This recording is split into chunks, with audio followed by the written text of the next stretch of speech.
Assalamualaikum warahmatullahi wabarakatuh. Selamat sore. Di video ini kita akan membahas tentang bleed directive ya. Kemudian kita juga akan bahas tentang bleed provider. Jadi tujuannya itu adalah kita ingin kalau diklik data prodi, maka halaman aktif menunya ini atau warna birunya ini berpindah ke prodi. Kalau saya klik beranda, maka dia berpindah ke beranda. Oke, saya langsung saja. Di sini kita bisa buka app service provider ya, kalian tekan Ctrl P kemudian pilih atau ketik app service provider. Lalu di function boot ini kita bisa tambahkan kode untuk bleed directive-nya. Ini saya copy saja. Oke, ini kita hapus ya. Oh sorry, jadi double dia. Oke, saya perbaiki dulu. Oke, sip, sudah. Nah, kemudian untuk blade ini boleh diimpor atau ditambahkan slash ya kalau kita tidak mau impor. Ini saya impor saja, Ctrl LTI. Harusnya dia impor facet milik blade-nya. Oke, sekarang nama blade kita itu adalah aktif menu ya. Aktif menu ini kodenya adalah jika rutenya sesuai dengan parameter dari aktif menunya, maka dia akan mengembalikan aktif. Kalau tidak, maka dia akan mengembalikan nilai kosong. Ini bisa kita gunakan langsung kode ini. Tinggal kita buka app snit. Lalu di bagian menu item di sini, ini tinggal kita add aktif menu. Kemudian rutenya adalah admin titik beranda. Oke, copy. Kemudian di sini juga sama. Kalau di sini berarti admin program studi titik bintang. Oke, simpan.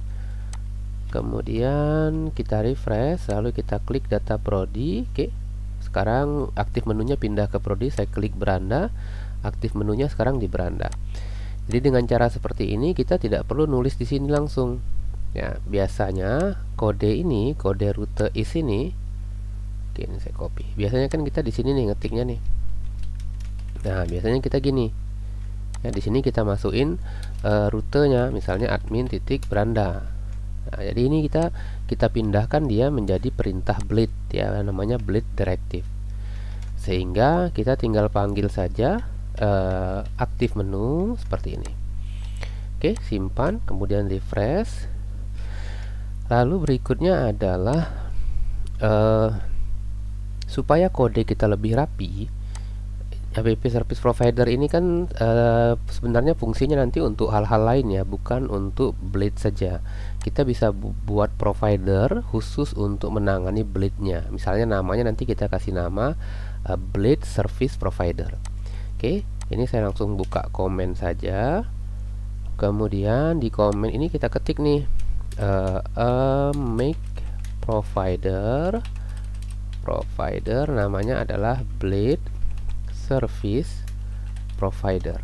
Oke, ini kalau kalian masih bingung lihat video sebelumnya ya, karena kan perintah PHP artisan itu saya singkat jadi A saja. Enter. Sorry, saya salah.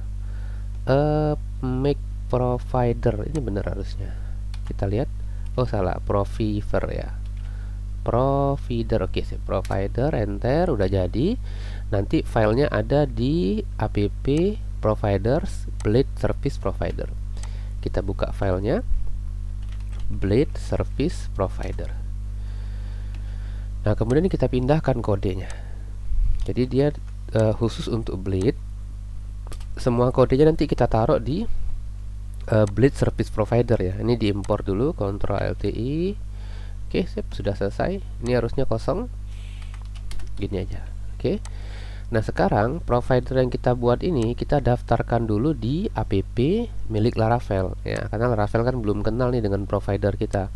Kita buka file app yang ada di folder config ini ya, config app.php. Nah, di sini kita daftarkan dia di kelompok arraynya provider ya di bawah. Nah, ini dia nih providers. Nah, kita taruh dia di sini app provider, namanya adalah Blade Service Provider. Simpan. Kalau sudah, kita ketik perintah php a artisan clear, php artisan clear. Oke, sip. Kita coba refresh, harusnya masih tidak ada masalah. Oke, sip. Nah, kalau kita jalankan tes tes, harusnya juga testingnya aman semua. Oke, jadi sekarang kita sudah punya provider sendiri, namanya adalah Blade Service Provider.